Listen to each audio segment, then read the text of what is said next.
Hey, welcome to Tutorial Lore.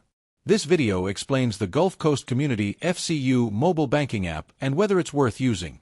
Quick disclaimer.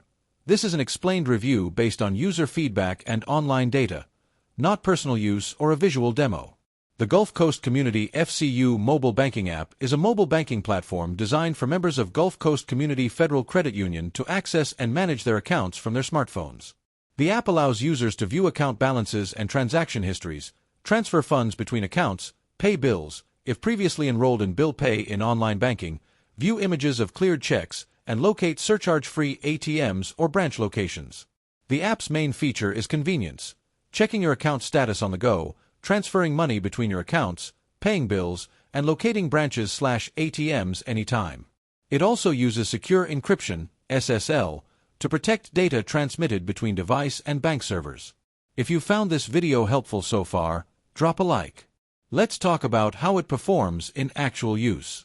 Many users appreciate the simplicity and functionality of the interface, with the ability to view balances virtually 24/7 and monitor transactions from their mobile device.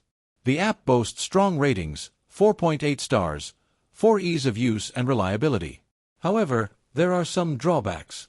Some users note that features like mobile deposit, check capture, may not always be included or may vary by account type, and that bill pay must be pre-configured in online banking for mobile to work properly. Additionally, as with many regional credit union apps, more advanced features, such as full financial planning tools or multi-bank account aggregation, may be limited. In summary, the Gulf Coast Community FCU mobile banking app may be worth using if you are a member looking for secure, mobile-friendly access to everyday banking tasks, checking balances, transferring funds, paying bills, and locating service points. However, if you require high-end digital banking features or full integration across multiple institutions, you may find some limitations. This is not a commercial or paid promotion, but an informational video. For inquiries, contact the email address stated in the description.